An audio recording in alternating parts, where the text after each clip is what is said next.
disertación. Bueno, le hemos pedido a Sebastián algunos datos para su presentación y nos ha respondido una muy afable y breve reseña autobiográfica. Si bien breve, es algo extensa para su total lectura. Esto nos ha obligado a la cuidadosa tarea de abreviar su texto, tratando de que su amenidad no se vea a memoria. Nació en Buenos Aires en el año 54, pero sus primeros años los vivió en la isla Hurlingham o suburbios de la ciudad. A causa de su madre, nacida en Inglaterra, egresada de Cambridge, estaba rodeado de un ambiente de habla inglesa, con la única excepción de la cocinera, de lo cual inferimos que algunas de las primeras frases que oyó en la lengua de Cervantes pudieron haber sido "vete de aquí, niño molesto", o "cuidado con eso que te vas a quedar". En 1961 fue a Inglaterra, donde hizo su primer año de primaria. El año siguiente volvió al país, donde él continuó sus estudios y aprendió el idioma. Cuando tenía 12 años, fueron a vivir a París, y 3 años después volvieron a la Argentina, donde en 1972 terminó la secundaria, con cuyos compañeros se siguen viendo. A los 17 años hizo un retiro espiritual de 30 días, según el método de San Ignacio, lo que fue para él una catequesis que le valió para toda su vida. En el 73 ingresó a un grupo de estudio fundado por el padre Mario Pinto y Roca Aragón, lo cual le estimuló sus aficiones literarias. Empezó a estudiar Derecho, ingresó a tribunales, se casó a los 23 años con una chica de 20 y son padres de 13 hijos. Dice no saber cómo, pero un día se recibió de abogado. Aún sigue en tribunales, donde espera ansiosamente la jubilación. Desde muy chico desarrolló el hábito de la lectura, ya que estaba rodeado de cientos de libros en inglés y en francés. Sus estudios se han dado más bien en la informalidad. No obstante, ha tenido grandes maestros. Nombra en primer lugar a su amigo Jorge Ferro, que está con nosotros también esta noche. Completó su formación con la ayuda de innumerables amigos con los que ha conversado durante décadas enteras. Un fraile hebreísta, un licenciado en letras, un especialista en Newman, 2 o 3 conocedores de la cultura alemana, 4 o 5 lectores voraces de literatura inglesa, etc. En 2003 publica la primera parte de la biografía de Castellani y luego La Gran Conversación, un diálogo ficticio entre Newman y Castellani. Ha publicado artículos y ha dado clases de teología y de historia contemporánea, pero insiste que su alma mater han sido los amigos y cree haber aprendido y acaso también enseñado más entre whiskies y risas que no en una clase o conferencia. Termina Sebastián su escrito diciendo que está prácticamente jubilado, con muchos hijos casados y muchos nietos, y solo desea completar la biografía de Castellani y preparar una buena muerte. Muchas gracias.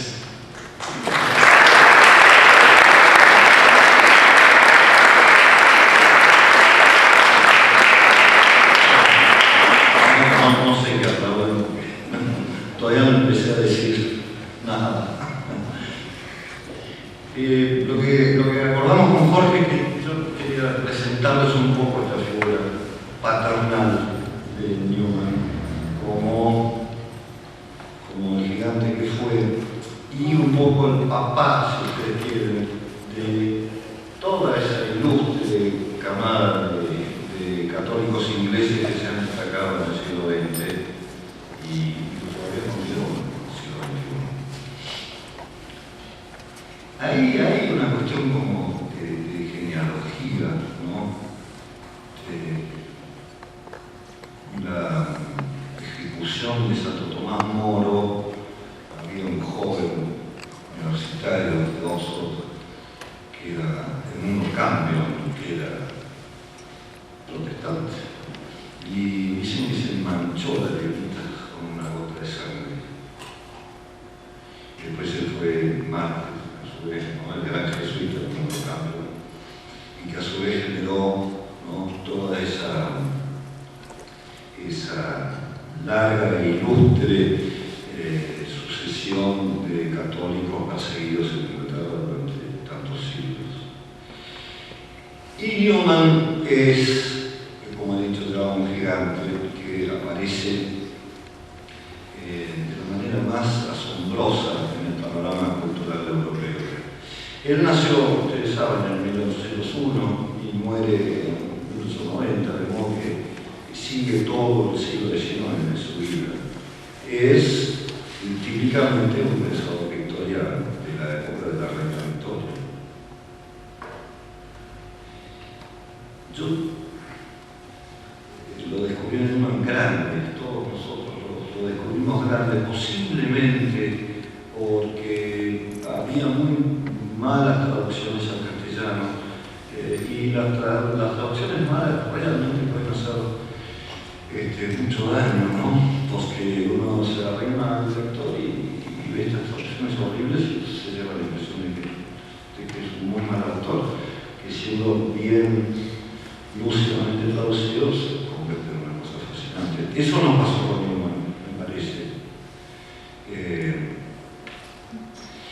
Y lamentablemente hay en castellano muy poco. Yo he traducido un medio centenar de sus sermones, están en páginas en internet, en Iguala,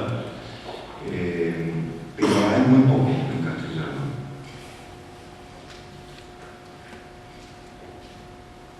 ¿Por qué es importante para nosotros Newman, digamos? ¿Qué relevancia tiene para los argentinos en el 2014? ¿Qué tiene de particular? Me parece que, primero, como decía con varios amigos hoy al mediodía, se sale del paradigma un poco convencional del catolicismo nuestro contrarreformista. El evangelio en cada nación, y en cada región, y en cada tiempo se encarna con distintos énfasis, ¿no? Para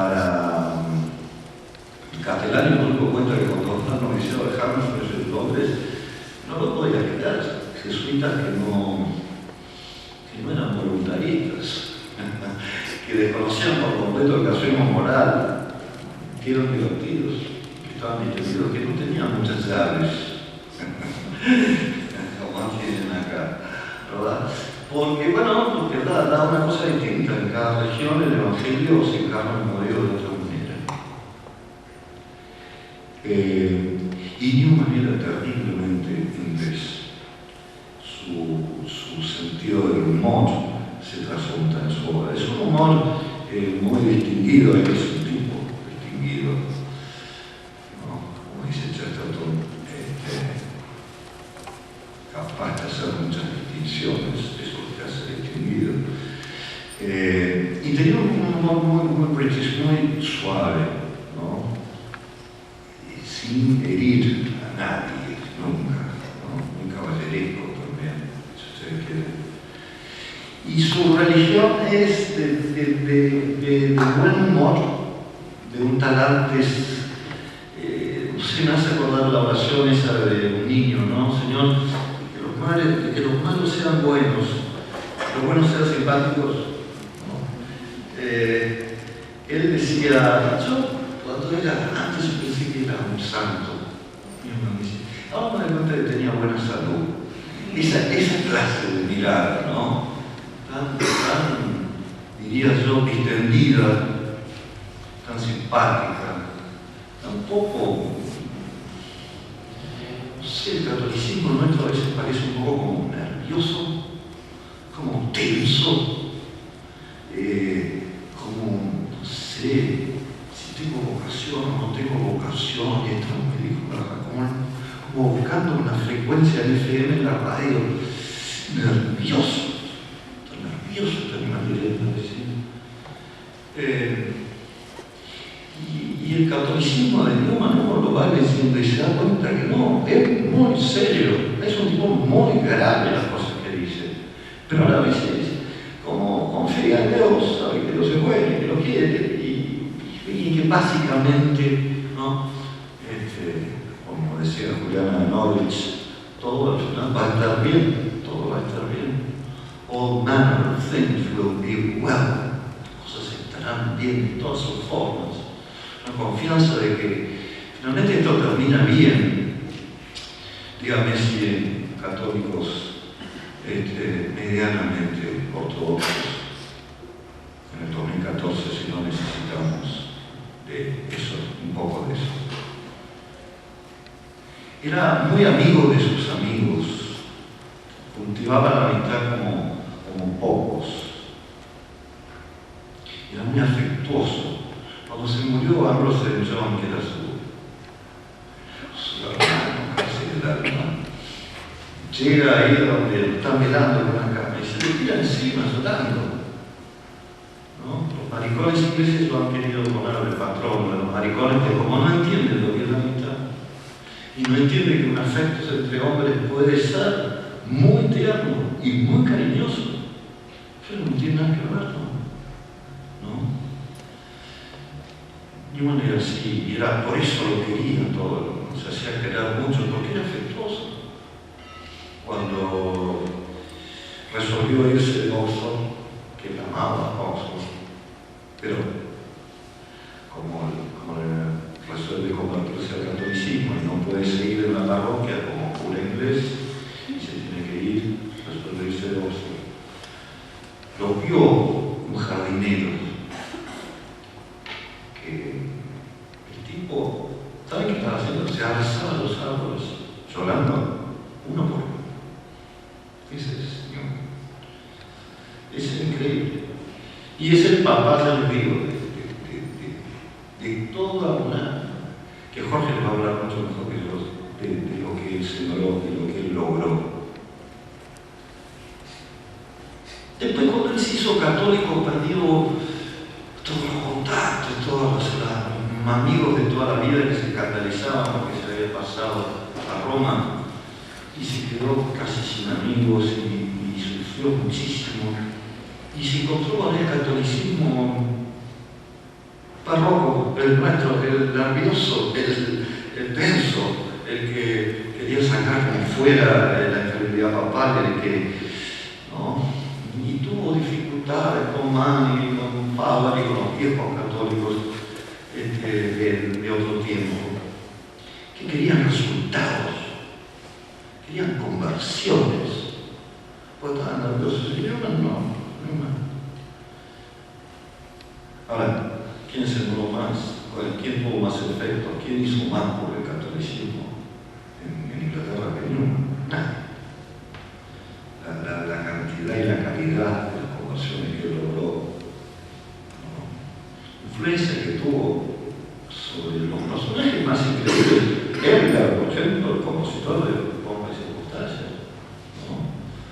Sarah Maynard Hopkins, el poeta, y así siguiendo. Yo quería convencerlo de que vale la pena entrarle a Newman. Si saben inglés, no duden. Hay una página en internet que se llama newmanreader.org. Está todo Newman. Que sabe inglés puede entrar. No es un inglés difícil, ¿no?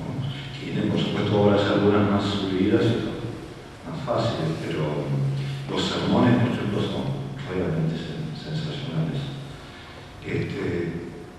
Nos hace falta. Y si quieren también pueden rezarle, nada más.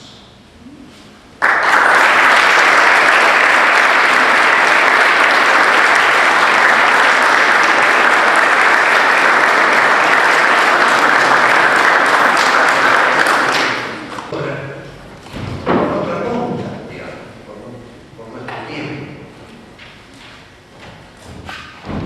Con las figuras más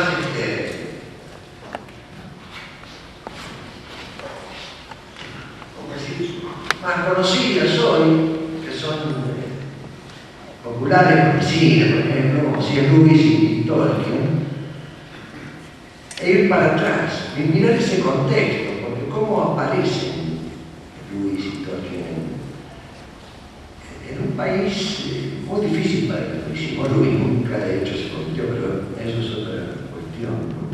¿Cómo aparecen? ¿Cómo puede ser posible que aparezcan así? Siendo que en realidad cuando uno ve los momentos culturales históricamente no hay cumbres aisladas, sino más bien son como cordilleras, que es en el siglo de oro español, o el siglo XVII francés, o el siglo V de Grecia, ¿no? Hay una constelación de grandes autores. Las excepciones en general son muy pocas. Una es la nuestra. Martín Fierro es una montaña absolutamente en el medio de una absoluta chatura, ¿no? Enorme. no reconoce antecedentes inmediatos ni sucesores inmediatos, pero sino que abruptamente aparece como un iceberg, ¿no? Pero en general no es así. Y en el caso de los cristianos ingleses, de los católicos ingleses, digamos, nosotros tampoco fue así. Hay una afiliación y hay todo un clima en donde pudieron influirse mutuamente. Ahora bien, esta hemofilia puede parecer un poco tilinga y cipaya, pero curiosamente yo creo que no es así. Hay razones por las cuales los católicos argentinos debemos y nos hace bien leer a los católicos ingleses. En primer lugar, porque tenemos un problema con los ingleses, un problema territorial, en el cual tenemos que estar muy tranquilos, porque si tomamos a Chesterton, por ejemplo, lo que decía de la guerra boda, ciertamente hubiera estado con nosotros. No es una ridícula decir esto. Vean ustedes lo que dice él con la guerra de los bodas. Y después porque es un catolicismo probado en la adversidad y una minoría que tiene conciencia de su marginalidad, cosa que a nosotros en general no nos pasa. Nos cuesta mucho despertarnos del sueño de que esta es una Argentina católica, que la decadencia es una cosa de los países centrales y acá nosotros tenemos a la vieja, los rebeldes del domingo, la familia. Ya no tenemos nada de eso, muchachos y chicas. No tenemos eso. Nosotros tenemos todos los males de los países centrales. Ya. No es distinto. Hasta yo en el año 80 fui por primera vez a Estados Unidos, y en el 80, y en Argentina era otra cosa. ¿No? Ahora no, ahora somos lo mismo, o peor, digamos. De modo que los católicos argentinos reales somos una minoría acosada, marginada, y que no pesamos decisivamente en la sociedad. Bueno, eso ellos lo tenían claro desde el principio, porque estaban en un medio muy adverso, ¿no? A partir del Enrique VIII, el catolicismo inglés crece sobre la sangre de numerosos males. Eso lo contaba Sebastián de la Bautista, de la sangre de Moro en la casaca del campeón. Así fue, hubo ahí abonos con sangre, y esa sangre, que fue mucha y muy generosa, dio fruto después, con esta aparición de un idioma que quería, digamos, su arranque inicial era vitalizar la iglesia a la que él pertenecía, y entonces se puso a estudiar para ver que en realidad, claro, Roma había hecho agregados, y cuando entonces se ponen a ver a los padres, y en los padres se encuentran que Roma no agregó nada. Entonces ve que la verdad, en Roma está la verdad. Una verdad incómoda, sumamente incómoda, porque él estaba muy bien. Como dice Juan Luis Gallardo, los españoles, lo repite Juan Luis, los españoles saben morir, pero los ingleses saben vivir bien, cómodamente, sin estridencia, pero muy plácidamente. Y entonces la conversión era, en la época de Newman, hasta hace relativamente muy poco, era pasar a ser un tipo de segunda, sospechoso de traidor a la patria. Era una cosa igualmente pobre, salvo muy pocas familias que venían de antes, los recusantes, pero era ser un tipo de segunda, y se perdían muchos afectos y muchas posibilidades. Sin embargo, hubo una renuncia a Rusia por parte de estos conversos, sin ninguna solicitación sensible, sino que nada más porque decían que bueno, en Roma está la verdad. Tiene razón, la Iglesia Católica es la verdadera, ¿no? Frente a las ambigüedades y los deshilachamientos americanos. Pero bien, Newman arrastra, desencadena un torrente de conversiones, sobre todo en grandes escritores y poetas y gente que sabe que eso le va a costar. De hecho, Newman escribió dos novelas, una sobre Calista, una mártir cristiana de los primeros siglos, y otra que es un relato de su conversión que se llama Perder y Ganar. Perder y Ganar. Que que se pierde? Y se pierden una cantidad de ventajas humanas muy gratas. ¿Y qué se gana? Jesucristo, nada más. Se gana Jesucristo. Y eso, ese proceso se fue dando de un modo de si nosotros miramos un poco. Entonces este catolicismo que se sabe minoritario y que tiene por lo tanto digamos, se sabe que forma parte de una sociedad sumamente perversa en muchos aspectos, ¿no? A mí cuando veo a estos hombres pienso que en dos textos del Evangelio, uno es el de Dios saca de las piedras hijo de Abraham, y otro es donde abunda el pecado sobreabunda la gracia, ¿no? Donde abunda el pecado sobreabunda la gracia. Es una tierra terrible, decimonónica, que para entenderla creo yo que hay que leer el Dr. Rick y Mr. Hyde Stevenson, esa doble cara, la cara diurna, esa linda que todos vemos, y la cara nocturna, monstruosa y depravada. Ahí hacerse católico era difícil, ¿no? Y de hecho todo les costaba, sobre todo les costaba a personajes que estaban perfectamente instalados en la mejor situación de la iglesia anglicana y por lo tanto del establishment inglés. El caso del cambio, por ejemplo, primero cuando fue la reina Isabel fue el que le dio el discurso de bienvenida en griego, y la reina se maravilló y le ofreció ir a la corte con ella y estar en la mejor de las situaciones imaginables. ¿Y él qué hizo? Se fue al continente, se hizo cura y volvió a morir y murió efectivamente mártir, sabiendo que era lo más probable. Pero, digamos, con Newman este espíritu revive, como sin sangre, dirán ustedes. Pero aparece una constelación de grandes poetas y figuras eclesiásticas muy interesantes, ¿no? Pero el anglicanismo no se repone de la tarde de Newman, digamos así. Y cuando aparecía un posible sucesor, en dos casos se ve eso muy claro, de grandes intelectuales anglicanos que tenían todo para brillar, pero no se convierte.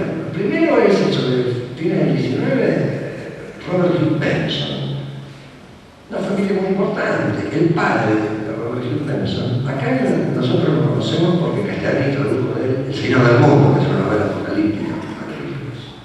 El padre de Benson era el arzobispo de Canterbury, la sede más importante de la iglesia anglicana, ¿no? Nada menos. Sus hermanos eran escritores y también, y se convierte el catolicismo. Tremendo golpe. En fin, cuando se aquietan un poco las aguas, aparece otra figura en la iglesia anglicana y en Oxford especialmente. Un personaje deleitable, yo les recomiendo sus obras, que esas sí se consiguen en castellano y hay muy bien traducidas, que es Ronald Knox, mismo apellido del de John Knox, ¿no? Ronald Knox. Ronald Knox era el hijo del obispo de Manchester, que es la segunda diócesis de Inglaterra, después de Canterbury, o hijo del obispo, y nieto de obispos, por lado del padre y madre de obispos anglicanos. Era un tipo de gran inteligencia destinado a descollar. Entonces a Eton, donde gana todos los premios, el mejor colegio, y después a Oxford, por supuesto, es una carrera brillante, pero hay un desasosiego que uno nota en nuestros conversos, que uno nota en Newman, un desasosiego. Yo no estoy en la iglesia verdadera. Y eso los conmueve, ¿no? Knox dice por ahí, yo preguntaba, los luteranos dicen que Cristo no estaba en la Eucaristía, realmente. Católicos dicen que sí. Y los anglicanos que dicen, van a saber. No puedo vivir con el Cristo, tengo que saber. No quiero. Entonces, tenía, digo, las posibilidades más descollantes. Por ejemplo, uno de sus discípulos, Harold Macmillan, fue primer ministro de Inglaterra, digamos, no olviden ese nivel, ¿no?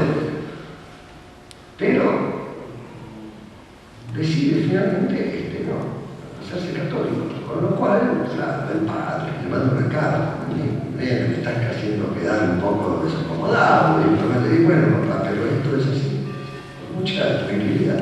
Y por supuesto, una iglesia católica que los recibe a veces con cierto recelo, quiere decir que ellos no caen en términos mundanos, pierden totalmente el término mundano. Él va de capellán de los católicos, puramente, después bien, tardíamente lo hace Monseñor, pero quiero decir, pero también su obra apostólica es enorme, tiene mucho que ver, por ejemplo, con la entrada del catolicismo a Chesterton en el momentos esos últimos. Chesterton le costó también, claro, costaba mucho dar ese paso. Él, por ejemplo, quería que lo acompañara Chesterton, no digo, Francis, su mujer, hasta que eso, en el año 22 se recibió oficialmente Chesterton en la Iglesia Católica. Cuando ya sus obras de 1908, piensen ustedes, ortodoxia, son intelectualmente católicas, sin vuelta, ¿no? Entonces, la correspondencia de Knox con Chesterton acerca de su entrada en la iglesia y los problemas que Chesterton plantea y los temores, son magníficos. Finalmente, por supuesto, sí se recibe. Y cuando muere Chesterton en el 36, Knox predica su sermón fúnebre en Westminster. Un personaje delicioso. Ronnie, que le decían a él, ¿no? Y el que lo empieza a leer termina diciéndole Ronnie porque tiene libros de temas espirituales, por supuesto, libros sobre temas culturales también, y una faceta muy divertida de él era las novelas policiales. Escritor de novelas policiales, excelentes, típicas novelas problema de los años 30, y fue el secreto de los años 30, que es la época dorada de la novela policial, se forma lo que se llama el Detection Club, ¿no? Que era el club de autores de novelas policiales, que estaba Agatha Christie, en fin, Dixon Carr, Chesterton mismo, y Knox es el secretario y el que redacta el decálogo del novelista policial, donde dice, por ejemplo, bueno, no se puede abusar de los chinos en la novela policial, que no puede haber trampas para lectores, muy divertido. ¿No quiere decir un tipo polifacético, así? Admirable, increíblemente atractivo. No se capellán de los católicos de Oxford, ahí donde está Tolkien. Pero podríamos preguntarnos si hubiera habido Tolkien sin Newman, por ejemplo. Sin Newman, ¿no? Vamos a ir un poco haciendo zigzag porque no, podemos decir nosotros, redondamente y sin miedo, porque ¿dónde se educa? ¿Quién lo educa? Ustedes saben que Tolkien era hijo de un empleado bancario y una anglicana misionera muy activa. El padre muere cuando tiene 4 años y queda la mamá, pero la mamá se convierte al catolicismo. Y la familia, tanto la de ella como la de los Tolkien, la echan flico, diríamos nosotros, la dejan, le sueltan la mano. Y ella, Tolkien estaba convencido que su madre, que muere cuando él tiene 12 años, muere mártir, digamos, en la pobreza, en una vida muy dura, enfermedades contraídas por una vida muy pobre para mantener a sus 2 hijos, digamos, con la indiferencia de su familia, de la propia y la política. ¿Y qué hay? ¿Dónde va? Va a Birmingham y ¿dónde lo ponen los chicos? Y en el oratorio de Birmingham, que es lo que funda Newman. Newman funda el oratorio de San Felipe Neri en Birmingham, y ahí hay un sacerdote que se hace cargo de Tolkien como tutor, porque hasta los 12 años no tiene papá y a partir de los 12 tampoco tiene mamá, digamos. Y este padre Francis Morgan, que es un hispano galés, discípulo de Newman en estos años, imagínense que él venía directamente, es el que se ocupa de este muchacho y le da esa piedad, esa espiritualidad de mañana y ese gran amor por la cultura y el estudio, ve que tiene condiciones, era un huérfano, se preocupa por mandarlo a Oxford, está toda la historia tan divertida, que a la chica le gusta mucho el romance, Tolkien cuando es una historia muy interesante, muy divertida y termina muy bien. Bueno, pero no viene visto todo el que enseñó, ciertamente ahí se ve con toda claridad. Los poetas que vienen después, Mary Hopkins, que renueva la poesía, después la poesía inglesa, digamos, lo descubre los críticos literarios, más allá de su, que se hace de sacerdote, como Tripaldi, que es un gran poeta de la familia. Sobre el filo del cambio de siglo, hay dos figuras que yo quería darles unos pasajes nomás por si no los conocen, por ahí los conocen, que son Alice Meyer, una poetisa inglesa, y Francis Thompson, grandes poetas.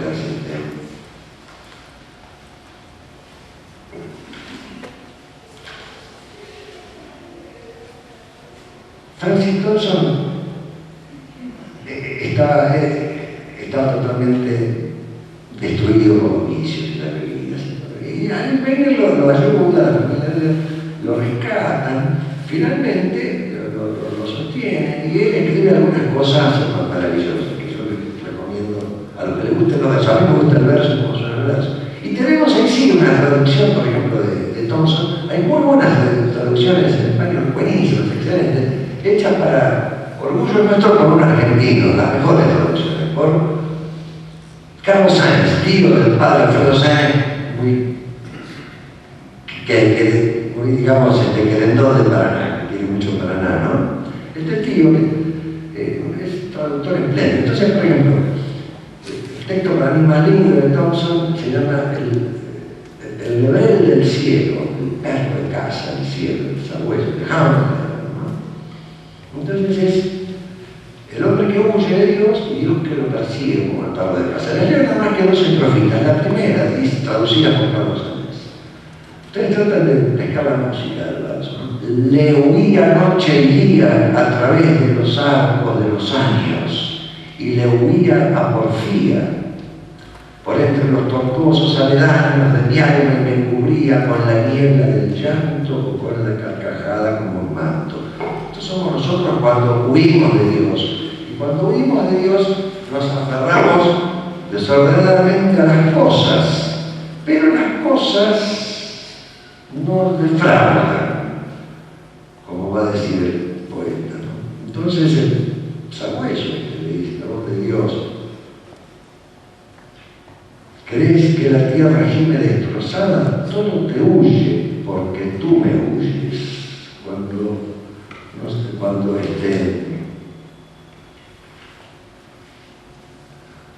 huimos de Dios, las cosas huyen de nosotros, dice Thompson, ¿no? Y finalmente le dice Dios a él, y termina: lo que tú crees perdido está en mi casa.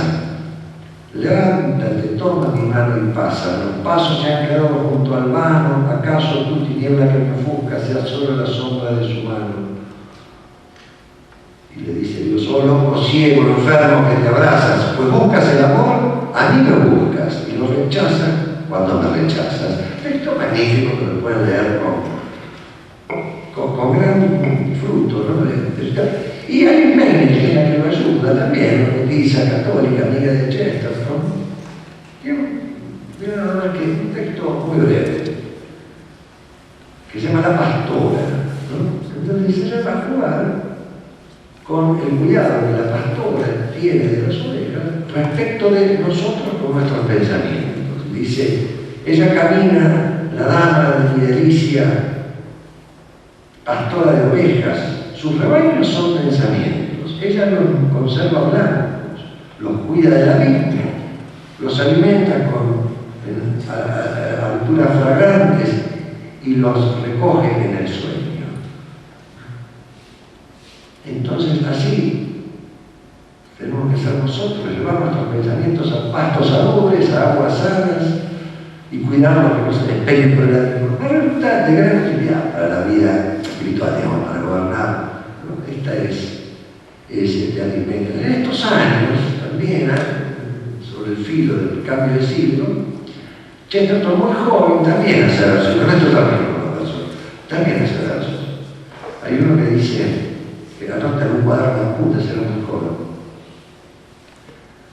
Uno dice, por supuesto que vivimos en una novela, dice él, ¿no? Que que hay ahí un novelista. Pero lo que más me gusta de ese novelista es cómo se ocupa de los personajes secundarios, que somos nosotros.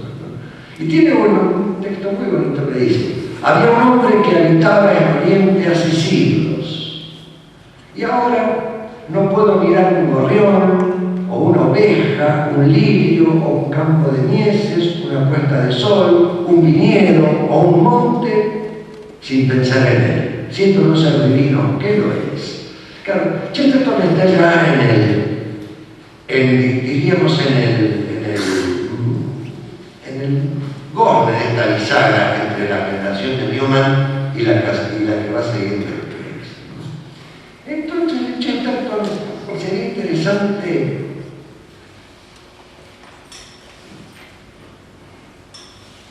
repasarlo en algunos aspectos que nos afectan a nosotros especialmente. Primero, en su amor a la patria, la Inglaterra concreta, en esto que decía absolutamente, denuncia los imperialismos. El primero que denuncia es el británico. Ama a la Inglaterra carnal, no al imperio.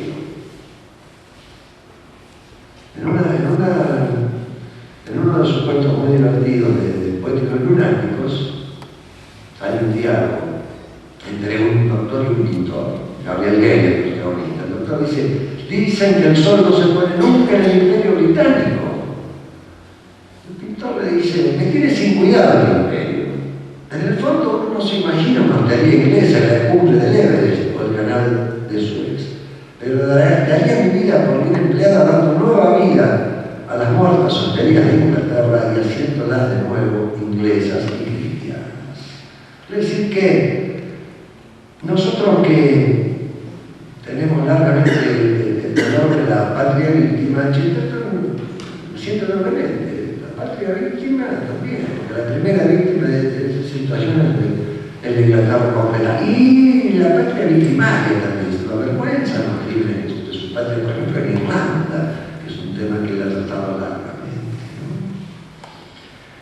Y esto nos lleva a pensar en que hay un estereotipo de Chesterton como el gigante que ríe. Y es verdad, ¿no? Tipo, muy buen modo, ríe. Pero uno se siente tentado a pensar: claro, si yo fuera como él, hubiera vivido la vida de él, también me reiría, ¿no? Tanto. No es así.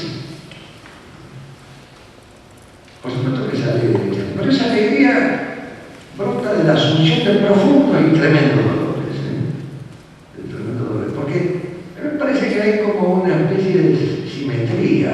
El que es capaz de grandes gozos es capaz de grandes dolores. Hay una, como la amplitud térmica de las climas continentales, digamos, ¿no? Calor y frío. Y Chesterton tuvo tremendos dolores, ¿no?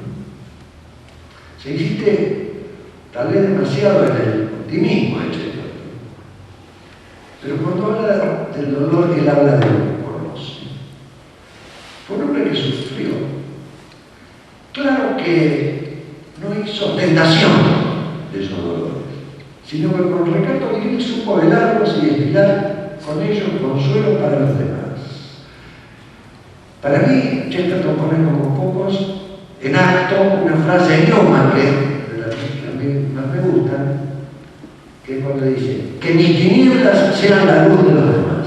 Es muy linda frase: que mis tinieblas sean la luz de los demás. Nosotros tendemos a exhibir nuestras tinieblas también, y a sobarlas y a cultivarlas, ¿no? Pero el que mis tinieblas sean para los demás luz, ¿no? Me dice una de su mejor biógrafa para mí, cuenta sobre el final, dice: revisando su vida, dice que Chesterton sobre el final de su vida, a la luz de la acción de gracias que había sido su clave, una cosa que caracteriza a Chesterton es el asombro agradecido, como dice él, ¿no? Asombrarse porque las cosas existen y sean lo que son, y agradecer, son un todo. Esa acción de gracias que había sido su clave, la consideraba inexcusablemente feliz. Era en verdad la existencia humana rica y plena. Sin embargo, el padre Vincent, que lo conocía íntimamente, habla de él en estos años como agobiado por los acontecimientos públicos, como sufriendo por los dolores de la creación. Estaba crucificado en su pensamiento. No siempre se recuerda que semejante capacidad de gozo, como decíamos, implica una suerte de simetría con referencia al sufrimiento. El péndulo de una sensibilidad exquisita llegó igualmente lejos hacia el otro extremo, el del dolor. Chesterton fue también un varón de dolor, que supo velar, como decimos, sin estoicismos orgullosos, pero con fortaleza cristiana. Podemos pensar en varias cosas, por ejemplo, con lo que querían los chicos Chesterton. No pudo tener hijos con Frances. Fue un gran dolor para él, que le valió incluso maledicencia de su cuñada, nada menos, la mujer viuda de su hermano, a quien él tanto quiso, que murió en la guerra, también un dolor espantoso para Chesterton, murió en la Primera Guerra. Entonces, ¿qué hizo él? ¿No? Claro, tenía debilidad por los chicos y transformó el living de su casa en un lugar para que los chicos vinieran a ver lo que él les hacía el teatro de títeres y los atendía y las fotos de Chesterton con los chicos, que ahí son magníficas realmente. Pero él sufría mucho, estaba asustado por lo que le podía pasar a esos chicos. Él murió en 36, no llegó a ver la Segunda Guerra y la guerra. Pero sin embargo presentía que sabían sobre estos chicos enormes peligros. Entonces dicen que él, sin que se diera cuenta, hacía con el asco del cigarro, señal de la cruz sobre la cabeza de los chicos y ¿no? Como queriendo protegerlos. Pero el dolor era enorme, ¿no? Por supuesto que la edición de Ortodoxia publicada por la Paulinas aquí en Buenos Aires, en la zona parisiense, se casó y tuvo 6 hijos. Yo no sé de dónde se lo porque es un tópico en la biografía chestertoniana, ¿no? Gran dolor. Un gran dolor. Ahora, a veces se asoman esos dolores, ¿no? En su obra. Curioso, Chesterton. La pesadilla del hombre que fue jueves, por ejemplo. La percepción del mal que tenía y cómo lo lastimaba eso. Ahora acaba de salir un libro sobre el demonio y Chesterton. Bastante destaca algunas cosas muy bien, ¿no? Él nunca se atrevió, por ejemplo, a discutir con nadie. Le encantaba la polémica, ¿no? Y discutir. Y otra frase también muy linda. El problema de las peleas entre amigos, sobre todo, no digo que nosotros somos tan afectos. El problema de las peleas es que interrumpen la discusión. Cuando no peleo no discuto nada. Mi hermano dice, nació y empezó a discutir. Se pelea muchísimo. Pero estos dolores se suman mediante acordes que se nos antojan extraños. Hay cuestiones que tocan ciertos entresijos del alma del poeta y arrancan tonos que trasuntan de dolor e indignación. Y hay 2 ámbitos en que eso ocurre especialmente. El ámbito de su patria, unido estrechamente al tema de la injusticia social, y el tema de la mujer, el ultraje a los pobres y a la mujer encienden su cólera, las partes más duras, aparecen las frases más duras, ¿no? Por ejemplo, su estremecimiento de horror, ¿no? Un gran antipuritano fue Chesterton, ¿verdad? Bueno, sí, en eso estamos todos de acuerdo. Gran antipuritano. Sin embargo, por ejemplo, una cosa a la cual nosotros nos hemos habituado, la producción verdadero horror, la pornografía, parece un poco de señora gorda hablar de la pornografía. Chesterton, gran antipuritano, la sentía como un ultraje, además al espectador indefenso. La víctima humana dice que queda logrado, se siente enfermo. La falta de decoro equivale a un asalto. Uno se siente agredido. Y no es de extrañar que él vincula la industria pornográfica a otro de sus, digamos, de sus grandes odios, que es la usura, tiene que ver. En una novela, por ejemplo, de Fe y la Cruz, se nos cuenta cuenta que próximo al despacho de un prestamista, que era el mismo, el prestamista del pueblo, se encontraba la minúscula librería pseudo-francesa, tienda atestada de tristes indecencias, esa vinculación, un poco, realmente lograda entre el negocio de usura y el negocio pornográfico. También prendió los peligros del feminismo, al que denunció como una senda falsa, precisamente porque la grandeza de la mujer era para él una realidad deslumbrante, no puede enfrentar el triste remedio de solución que ofrecía una construcción ideológica premiada de males que se seguían manifestando con mayor fuerza cada vez. La destrucción de la naturaleza femenina y su correlato en el afeminamiento de tantos hombres es una abominación que degrada al género humano y lo hiere en lo más hondo.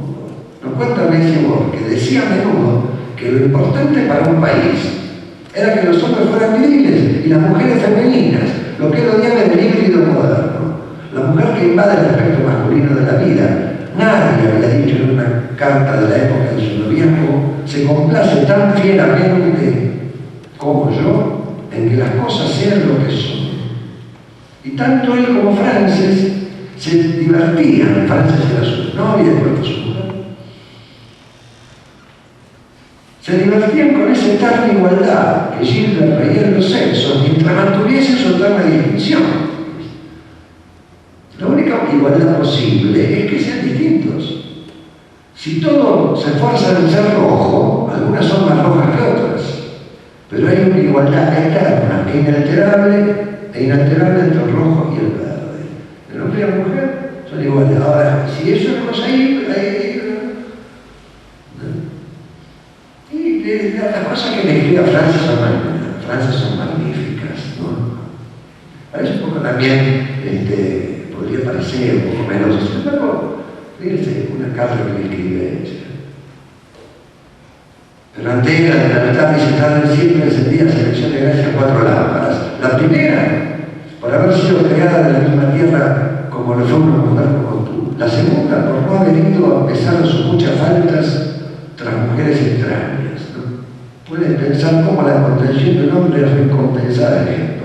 La tercera, por haber intentado amar todo lo que vive, velada preparación para amarte a ti. Y la cuarta, por no hay palabras que puedan expresarlo. Aquí termina mi anterior existencia. Tómala, me condujo a mí. Y esta exaltación verdadera de la mujer en cuanto a mujer, por supuesto, para él culmina en su devoción mariana. Muy fuerte, un tema muy antiprotestante, por cierto. En la iglesia católica que él hizo construir en Beaconsfield, él mismo fue a Irlanda a buscar la imagen de la Virgen que está en esa iglesia y la trajo. Y en uno de sus últimos libros, Jean Madrid, dice: apenas puedo recordar un tiempo en que la imagen de Nuestra Señora no se levantase bien concretamente en mi espíritu. En cuanto recordaba a la Iglesia Católica, la recordaba a ella. Cuando intentaba olvidar a la Iglesia Católica, intentaba olvidarla a ella. Cuando finalmente vi lo que era más noble que mi destino, el más libre y más duro de todos mis actos de libertad, en entrar en la Iglesia Católica, fue delante de una adorada y amigarada pequeña imagen de ella en el cuarto del Brindisi, donde le prometí lo que haría si regresaba a mi país. La imagen de la en el Brindisi, ahí él le promete ya entrar en la Iglesia Católica a la vuelta. Chesterton incide en Knox, incide en Chesterton, se encuentra Benson, incide en todos ellos, todos se leen, se conocen. Aparecen autores por otra vía, por ejemplo, en estos años importantísimos, en los años 20, 30. Quizá para algunos el mayor novelista, por lo menos de del siglo XX, Evelyn Waugh, que nace en 1913 y muere en 1966. También una cosa semejante a todas estas. Evelyn Waugh en los años 20 era una especie de ídolo de la juventud dorada, digamos, y bohemia de los locos 20, del grupo de Blasco, y en fin, todo ese mundillo de escritores de esa época, y de la cantidad de locura que se hacían en esos años, imagínense, nace el surrealismo, todo. Y él escribe dos novelas que tienen un éxito enorme. Entonces, cuando está perfectamente instalado en esa camarilla, se convierte en serio al catolicismo, es un catolicismo acendrado, lo cual le cuesta, por supuesto, lo mismo que a Tolkien, el rechazo de la academia, digamos, del mundo académico, universitario, y de las bocas literarias controladas por la cultura secularizada. Y sin embargo, ahí hay vivo también, perdió también con su conversión, ciertamente, ¿no? Porque cada libro que salía no se podía reconocer que era una gran, pero siempre venía atrás del palo, ¿no? Del papista, de esto, de católico, de reaccionario. Era un tipo muy ácido, ciertamente, ¿no? Tanto que no le preguntaron a usted, vos que dicen que es católico, ¿cómo es tan malo? En cuanto a las respuestas por darse que tenía. Usted no sabe lo malo que sería si no fuera católico, decía él, ¿no? Pero que, bueno, amigo de Knox, muy admirador de Aguilar Herrero, de otro que no hemos hablado, en fin, quiero decir, todo eso era un tejido que no siempre estaban todos de acuerdo y se llevaban todos bien, ¿no? Yo me temo que ahora, por ejemplo, este asunto de la película que van a hacer sobre la amistad de Luis y Tolkien, que se van a querer ahí divulgar un poco. ¿Entre qué grupo de amigos no hubo diferencias? ¿Alguna vez? ¿No? Pero hay que leer una de las cartas, una carta que le escribe Tolkien a su hijo cuando muere Luis. ¿No? Luis muere en el 63, ¿no? 63. Tolkien sobrevive 10 años, más o menos. Entonces, cuando muere Luis, él le escribe a uno de los hijos y le dice: cuando uno se pone viejo, la muerte de los amigos es como un árbol que va perdiendo las hojas. Pero la muerte de Jack y de Luis fue un hachazo en la raíz. Esa es la verdad. No por nada que habrán tenido discusiones. La discusión, él le dolía que el otro no se entrara a la iglesia católica, el otro no podía. Sin embargo, por su fruto lo conoceréis, toda la progenie de discípulos de Luis se hicieron católicos. No quedaron prácticamente en el cristianismo. Hay algunos protestantistas evangélicos que es muy gracioso inventar un Luis abstemio y no fumador, cuando Luis no lo era, la ciudad. Pero, en fin, no quieren que a su manera lo valoren, ¿no? Hay que decir también, y algunos de ellos bien. Pero digamos que los discípulos importantes todos terminaron en la Iglesia Católica, empezando por su albacea, que era un sacerdote episcopaliano. Los episcopalianos son los anglicanos de Estados Unidos, ¿no? Falta Cooper que sea católico. Jacob Banner, por ejemplo, un norteamericano protestante que tuvo mucha amistad con él y terminó católico. Peter Kreeft, el famoso, genial, filósofo yanqui y escritor, converso del calvinismo prácticamente, por Luis, al catolicismo sobre todo, y así tantos más, ¿no?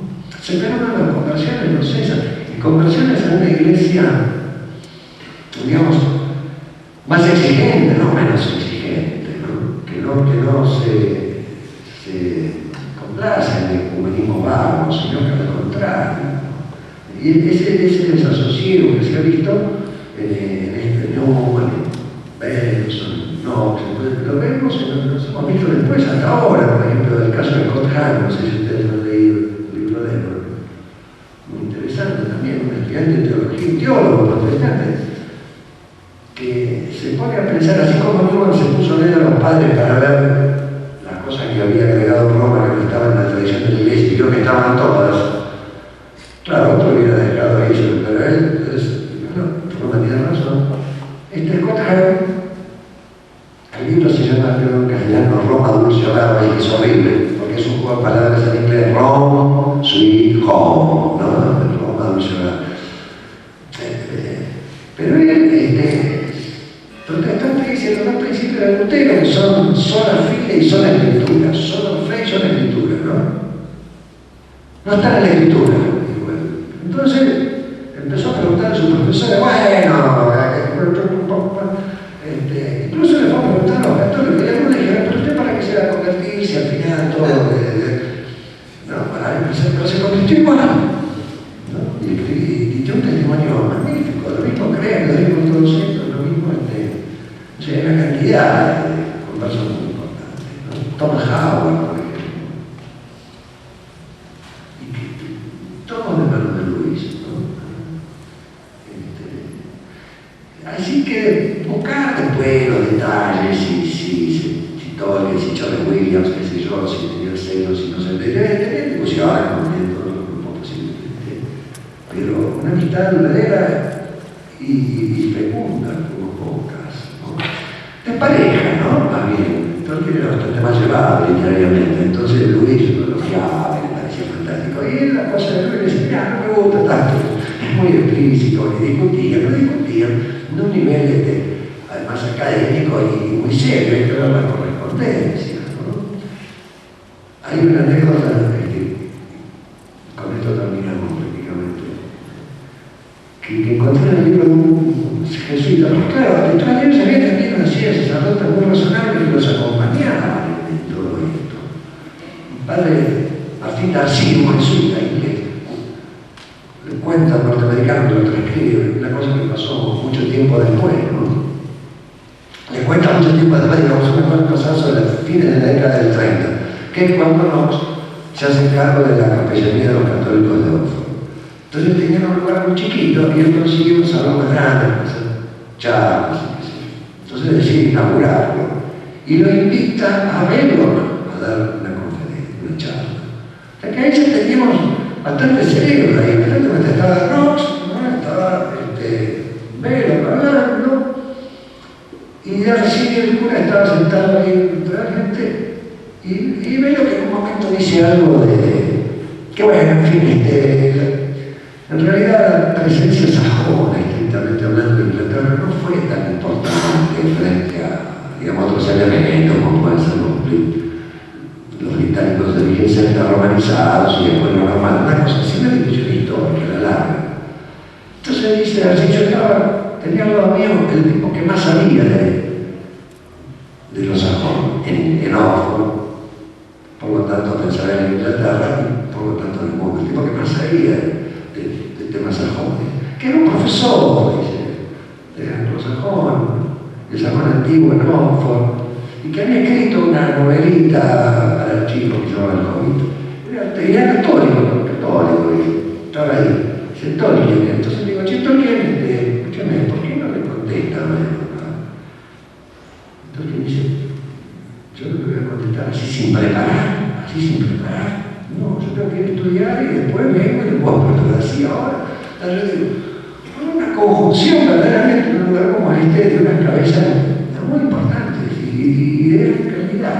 Y de una tradición, como digo, fue probado el de Tolkien, que sufrió por eso, ¿no? Desde chico, sufrió la presión de la academia secular, digamos, con Ferrer, etcétera, pero dejan todo un mundo al cual nosotros podemos acceder, sabiendo, como digo, lo importante es esto, sabiendo, es con esa conciencia de un grupo minoritario, un grupo marginal que no tenía resortes de poder, ni poder político, ni poder económico, ni poder cultural. Y que, sin embargo, no termina de desaparecer, ¿no? Tolkien en el año 67, Tolkien fue muy combatido en la universidad. No en Oxford, en el mundo universitario.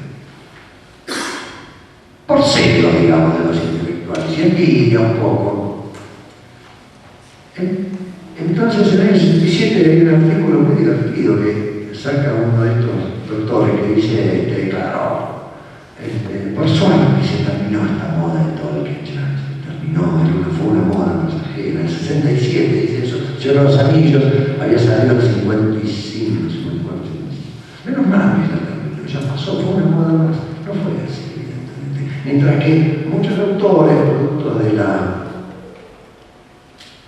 del marketing, sí, uno ya se olvida rápidamente, dentro de poco tiempo ya no están, o están impuestos de modo compulsivo por el canon universitario, digamos así, si no se debería,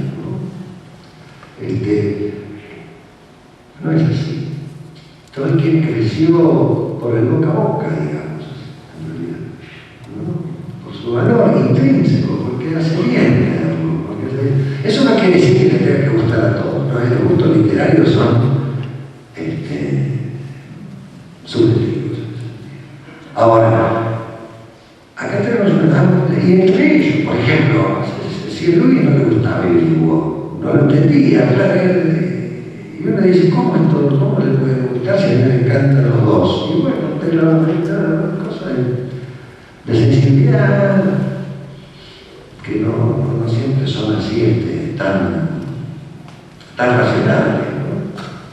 Entre ellos, y bueno, Charles Williams también estaba celoso, el asunto del casamiento de Luis con Joy Davidman, cómo le cayó, bueno, le cayó un poco mal, yo lo mejor que le he dicho no es que le cayó un poco mal, lo que pasa es que cuando eran más jóvenes, que todavía eran chicos chiquitos, tenían que trabajar terriblemente para mantenerlo. Y Luis, que era tranquilo, vamos a tomar una cerveza, que yo. Cuando ya Tolkien tiene los chicos grandes y él puede ir a tomar una cerveza tranquilo, este otro aparece enamorado con un adolescente, entonces claro, hay un desfasaje ahí.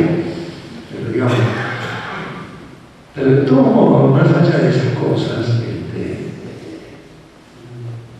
todos convergen en Cristo de alguna manera. Y todos han tenido que pagar su precio, pero nos han dejado algo que nosotros podemos aprovechar, ¿no? Podemos ir a leerlo ahí, y ciertamente, sobre todo yo retomando esta primera idea, ¿no? En una guerra cultural tremenda, en la cual no tenemos medios, no tenemos plata, no tenemos con qué darle.